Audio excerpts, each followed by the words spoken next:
Part 6. After the hair incident, she sat quietly in the room. She hasn't eaten all day and refused to ask Rafe for food. Then minutes later, she hears the sound of a car leaving the apartment. She looks outside the window and spots Rafe's car. Then finally, she stomps downstairs, barefoot.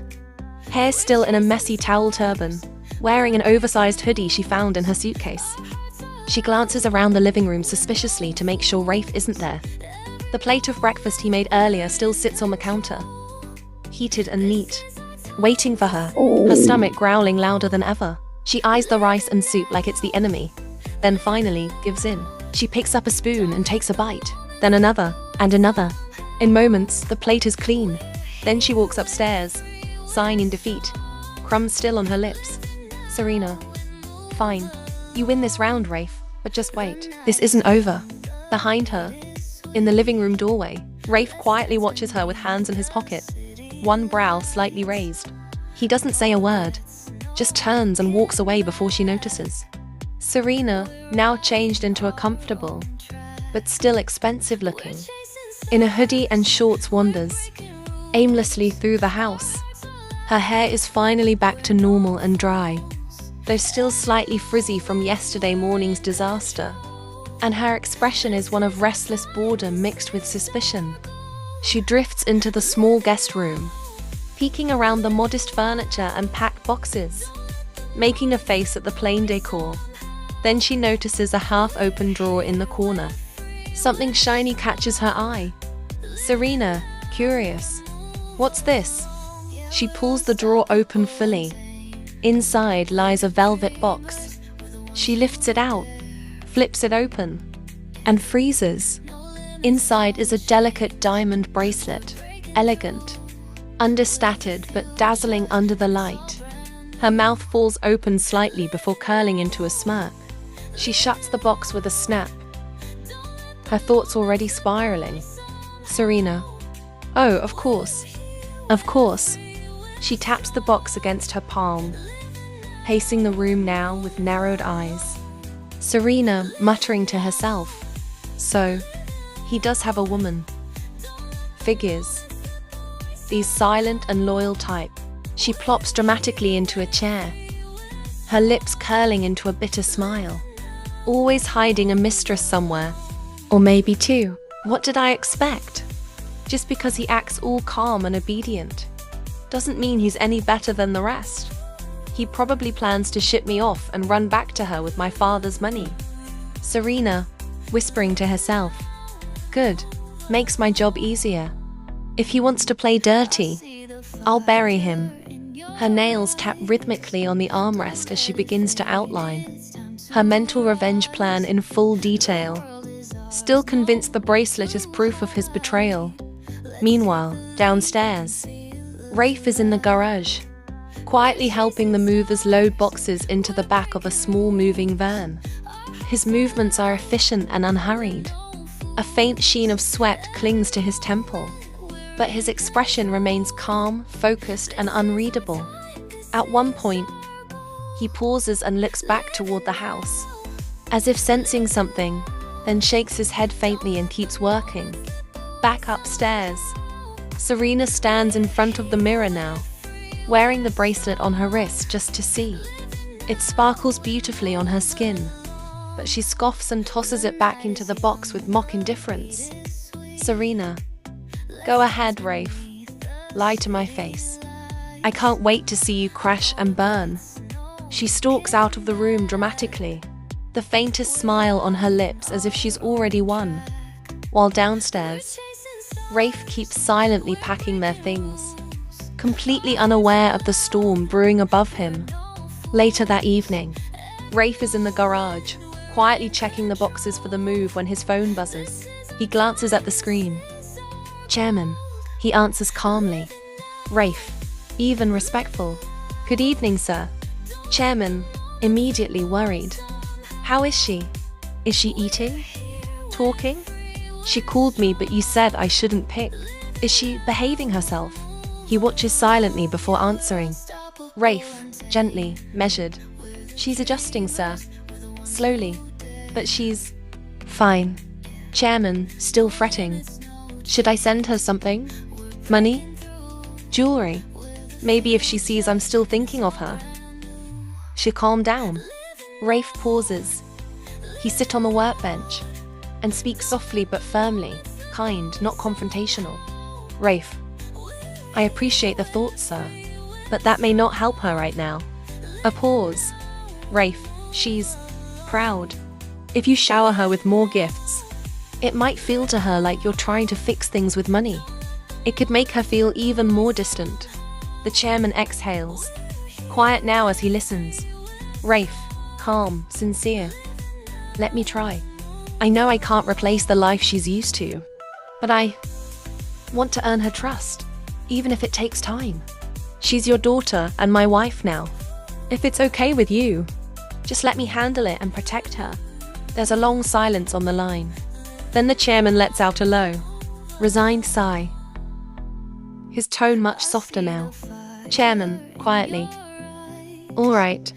I trust you, Rafe. Rafe, gently. Thank you, sir.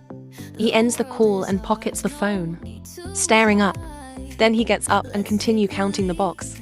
Upstairs. Meanwhile, Serena has raided the bedroom in full force. All the boxes for the move are open, and she sits open-legged in the middle of the room, with a pile of Rafe's perfectly folded clothes scattered around her like a storm. She smirks as she knots his ties together, put his suit jackets and his clothes back to the hanger, and stuffs one shoe under the bed so he can't find it later. Serena, to herself, smug. Let's see how long Mr. Perfect keeps, pretending this doesn't bother him. She hums to herself as she empties out one of his drawers, even slipping a tiny perfume sample into his pocket, just to annoy him. Then tosses one of his clothes into the laundry basket and drapes another clothes in the hallway. Her stomach growls faintly, but she ignores it, keeping her chin high and her smile sharp. She catches her reflection in the mirror, a queen surveying her chaotic kingdom, and gives herself a little approving nod. To herself, Serena, this is just the beginning. Rafe, you think you can ignore me? I'll make you regret ever stepping foot into my life.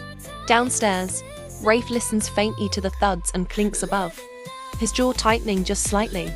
But instead of reacting, he just adjusts his glove to continue working, quietly to himself. Rafe, softly, to himself, let her tire herself out. Serena is lounging dramatically on the bed in her silk robe, scrolling through her dead phone just for the aesthetic. When there's a soft knock at the door, she sits up slightly, suspicious as always. Serena, coldly, what now? The door opens. Rafe enters quietly, carrying a tray of food in one hand and a small bag in the other. He sets the tray down on the table without looking at her, and holds out the bag wordlessly. Serena, eyebrow raised. What's this? Rafe, simply, skincare. She blinks at him, then peers into the bag, and sees a full set of moisturizers, serum and face masks neatly packed. Her eyes flicker. Just a little, but she quickly hides it by rolling them, and setting the bag aside like it's no big deal. Finally, you did one thing right. Rafe doesn't comment. Instead, he starts picking up the clothes she sabotaged earlier, neatly refolding shirts, retrieving his missing shoe from under the bed, straightening the ties knotted on the chair. Serena, snapping. When exactly do you plan on feeding me real food? Or am I supposed to keep eating this thing you call food? Rafe pauses, doesn't look at her, calmly, and answers in that maddeningly quiet, patient tone. Rafe, if you don't like it, you're welcome to cook for yourself. Serena freezes, gaping at him for a moment as he finishes packing his things with perfect composure. Without another word, he picks up the boxes, gives her a polite little nod, and heads toward the door, then leaves. Serena stares at the tray of food for a long moment, her stomach growling loudly in the quiet room. She crosses her arms, muttering to herself indignantly. Serena, to herself. Fine. If that's what he wants. I won't eat it. Beat. Her eyes dart to the plate. Steam still rises from it. The smell of warm, buttery rice and roast chicken drifts toward her nose. Her stomach growls even louder. She glares at the door like she's making sure he's really gone, then crawls over and snatches a bite. Serena, mouth full, mumbling. Still tastes terrible. Another bite. Then another. Then she's sitting cross-legged on the floor with a tray in front of her, devouring it while scowling furiously at nothing in particular. Serena to herself. Whatever. Doesn't mean I like him. Or his stupid food. She wipes her mouth with a napkin, sits back, and mutters defiantly. Serena. Still better than starving. Outside, just down the hall, Rafe pauses by the door for a moment, listening to the faint clink of cutlery inside, and the occasional annoyed grumble from her. The faintest hint of a smile tugs at his lips before he walks away silently. A modest suburban neighborhood, neatly trimmed hedges, small houses lined up in a quiet street. Rafe stands behind the car, carrying a couple of boxes effortlessly. Then the car door slams. Out steps Serena, dressed in a designer dress, high heels clicking dramatically on the sidewalk, sunglasses, hair perfectly styled with her designer hat, her pink expensive fur and her manicured fingers as she surveys the neighborhood like she's just been sentenced to life in prison. Serena, muttering, "This is where dreams come to die." Across the street, a little neighborhood boy stops to pick his ball and stares. He points straight at her with wide eyes. Kid to his mom. "Mom, is she a celebrity?" The mom laughs awkwardly while Serena arches a brow and gives the boy a faint smirk, before striding toward the house like she owns the block. Behind her, Rafe hides a faint smile and grabs the rest of her luggage. Inside the house is spacious, clean and bright, with furniture already arranged. Serena steps inside, heels clicking on the floor, and glances around, her lips curling into a faint look of disbelief. Serena, mocking, "Wow, you really went all out." Rafe quietly sets her suitcase by the stairs without looking at her, but she continues. Serena, holding her sunglasses. "Fine. If you're going to keep me here, at least hire a maid. I refuse to clean whatever this place collects." Rafe straightens up and speaks for the first time, quiet but firm. "Rafe, if you want anything done, just tell me. I can handle it." Serena blinks at him, momentarily thrown off by his calm approval. "Serena, fine. Cook me pasta, not too spicy, and make sure it's creamy. Let's see if your skills in the kitchen are as bland as your personality." Later, dining table. Rafe places a steaming dish in front of her. Simple but appetizing. Serena crosses her arms, eyeing it like it's an enemy, then picks up the fork. Her face immediately twists in theatrical disgust. She slams the fork down dramatically. Serena, harsh, loud.